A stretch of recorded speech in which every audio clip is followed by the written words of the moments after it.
सुल्तानपुर के बाहरी इलाके में टूटे फूटे ढहते हुए हवेली का खंडहर शाम के नीले काले आसमान के सामने एक साये की तरह खड़ा था। उसकी जर्जर दीवारें एक भूली हुई शान और फुसफुसाती त्रासदियों की गवाह थीं। सालों से इसे छोड़ दिया गया था।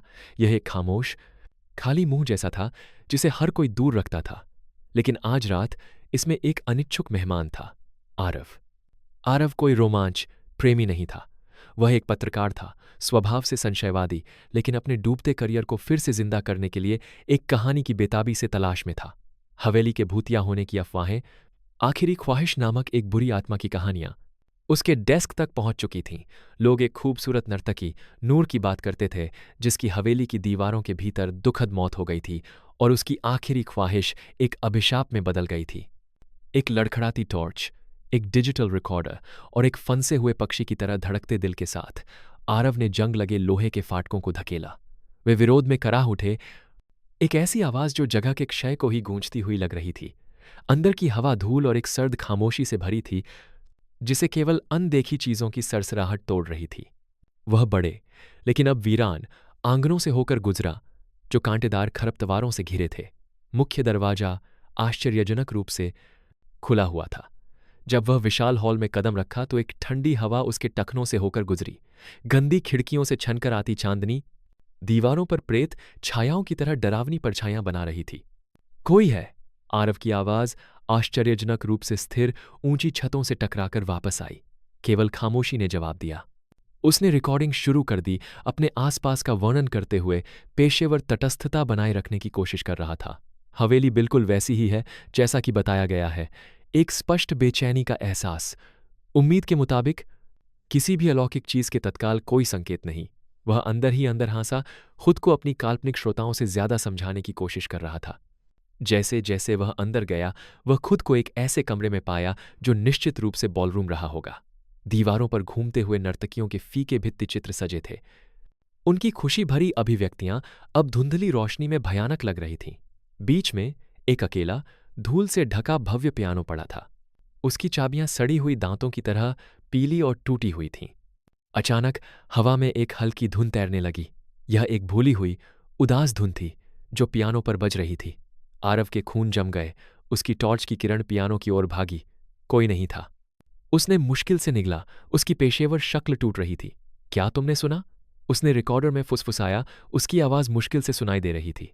संगीत उतनी ही अचानक रुक गया जितनी जल्दी शुरू हुआ था। वह आगे बढ़ा। उसकी जिज्ञासा अब एक भयानक जुनून में बदल गई थी।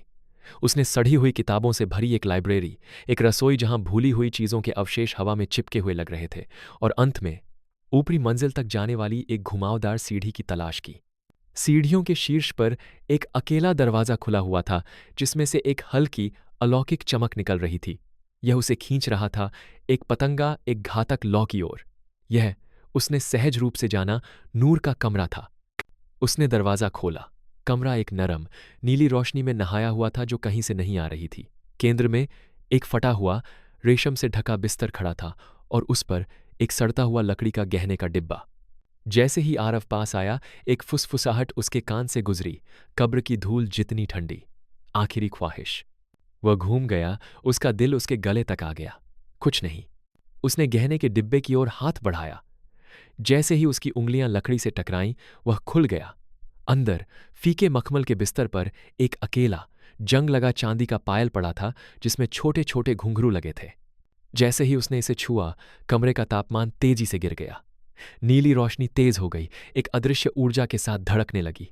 कमरे के कोने में एक आकृति बनने लगी, लंबी पतली पारदर्शी रेशम जैसी चीज में ढकी हुई। उसका चेहरा खूबसूरत था, फिर भी गहरा दुख भरा था। उसकी आंखें दुख के गहरे कुओं जैसी थीं। यह नूर थी। आरव लड़खड़ाकर पीछे हट गया। उसकी टॉर्च गिर गई। वह फर्श पर गिरी। उसकी किरण अनियमित रूप से फ्लिकरिंग कर रही थी। तुम नूर हो? वह हकलाया। उसकी आवाज एक दयनीय चीख थी। भूतिया आकृति करीब आई। उसकी हरकतें तरल और खामोश थीं। उसने बात नहीं की, लेकिन एक आवाज, घंटी जितनी साफ फिर भी एक प्राचीन दर्द से भरी, सीधे उसके दिमाग में गूंज उठी।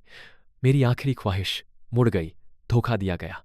आरव के दिमाग में तस्वीरें उमड़ पड़ीं। नूर एक धनी रईस के लिए शानदार ढंग से नृत्य कर रही थी। उसका प्रेमी रईस का शादी का वादा टूट गया। उसकी निराशा उसकी दिल टूटी हुई विनती एक आखिरी नृत्य के लिए, खुशी का एक आखिरी पल पहले पहले उसने अपनी जान ले ली। और उसकी मरने की ख्वाहिश कि उसका पायल, उसकी खुशी और उसके दुख का प्रतीक कोई ऐसा व्यक्ति ले जाए जो उसके दर्द को वास्तव में समझे। लेकिन किसी ने नहीं समझा था। पायल वहीं रहा और उसकी आत्मा शांति न पाकर हवेली से बंधी रही। उसकी आखिरी ख्वाहिश एक यातना बनकर रह गई। भूतिया नूर ने उसकी ओर एक पारदर्शी हाथ बढ़ाया, फर्श पर पड़े पायल की ओर इशारा करते हुए। इसे पूरा करो, मुझे आजाद करो। आरव मंत्रमुग्ध और भयभीत धीरे धीरे झुक गया और पायल उठा लिया। उसकी चांदी ठंडी थी, लगभग उसकी त्वचा को जला रही थी। अचानक कमरा हिलने लगा, छत से धूल बरसने लगी। नूर का खूबसूरत दुख भरा चेहरा घोर पीड़ा के मुखौटे में बदल गया। अलौकिक चमक हिंसक रूप से धड़कने लगी, नीले से एक क्रोधी लाल रंग में बदल गई। वह आ रहा है, वह हमेशा आता है। उसके दिमाग में आवाज चीखी, अब एक भयानक आतंक से भरी हुई थी। खिड़की से आरव ने उसे देखा। एक विशाल छायादार आकृति रात के आसमान के खिलाफ मुश्किल से दिखाई दे रही थी, जैसे कि धरती से ही उठ रही हो। उसका रूप अस्पष्ट रूप से मानव था, लेकिन राक्षसी लाल चमकती आंखों वाला। यह नूर की आत्मा नहीं थी, यह कुछ और था, कुछ और प्राचीन और द्वेषपूर्ण। उसके लिंगरिंग दुख से आकर्षित हुआ। नूर की भूतिया आकृति उसकी ओर मुड़ गई। उसकी आंखें हताशा से चौड़ी थीं। पायल, उसे दे दो, केवल वही बंधन तोड़ सकता है। इसे खत्म करो, कृपया। आरव पैरालाइज था। राक्षस को पायल देना? यह पागलपन जैसा लग रहा था, लेकिन नूर का डर स्पष्ट था, उसके अपने डर से कहीं ज्यादा भयानक। राक्षसी छाया पहले ही हवेली में प्रवेश कर चुकी थी। उसकी उपस्थिति एकदम घोंटने वाला भार थी। उसकी अनदेखी दबाव में दीवारें कराह रही थीं। एक हताश आवेग से प्रेरित होकर आरव ने पायल को पकड़ा और एक गला फाड़कर चिल्लाया, उसे आती हुई छाया की ओर फेंक दिया। जिस पल पायल उसके हाथ से निकला, एक अंधा कर देने वाली चमक भड़की, एक बहरा कर देने वाली दहाड़ हवेली से गुजरी, उसे उसकी नींव तक हिला दिया। हवा कच्ची, अनियंत्रित ऊर्जा से झनझना रही थी। आरव ने अपनी आंखें बंद कर लीं, प्रभाव के लिए तैयार था। जब उसने उन्हें खोलने की हिम्मत की तो कमरा शांत था। लाल चमक गायब हो गई थी, राक्षसी छाया भी गायब हो गई थी, और नूर भी चली गई थी। हवा अब ठंडी नहीं थी, खामोशी अब डरावनी नहीं बल्कि शांतिपूर्ण थी। पियानो की भूली हुई धुन अब उसके दिमाग में नहीं गूंज रही थी। आरव वहां कांपते हुए खड़ा था। डिजिटल रिकॉर्डर अभी भी उसके हाथ में था। उसने नीचे देखा, पायल गायब था। वह हवेली से बाहर निकल गया। सुबह का सूरज बस क्षितिज से झोंक रहा था, आसमान को नारंगी और गुलाबी रंग में रंग रहा था। हवेली भोर की रोशनी में कम डरावनी, एक भूली हुई अवशेष जैसी लग रही थी। उसने कभी कहानी प्रकाशित नहीं की। वह कैसे कर सकता था? कौन उस पर विश्वास करेगा? वह एक डरावनी कहानी की तलाश में गया था और एक त्रासदी पाई, और हताशा के एक कार्य में, एक मुड़ी हुई आखिरी ख्वाहिश को पूरा करने में महत्वपूर्ण भूमिका निभाई थी। वह कभी कभी नूर और छायादार इकाई के बारे में सोचता था। क्या उसने उसे सचमुच आजाद कर दिया था या उसने बस एक बोझ सौंप दिया था? उसे नहीं पता था। वो केवल इतना जानता था कि सुल्तानपुर की पुरानी हवेली की भयानक खामोशी ने आखिरकार शांति पाली थी, और आरव अपने बाकी के जीवन के लिए अलौकिक की एक फुसफुसाहट, एक आखिरी ख्वाहिश की एक डरावनी याद सबसे अप्रत्याशित तरीके से पूरी हुई थी। मुझे उम्मीद है कि आपको यह कहानी पसंद आई होगी। क्या आप कोई और कहानी चाहते हैं? शायद अलग तरह का डर, या कुछ पूरी तरह से अलग?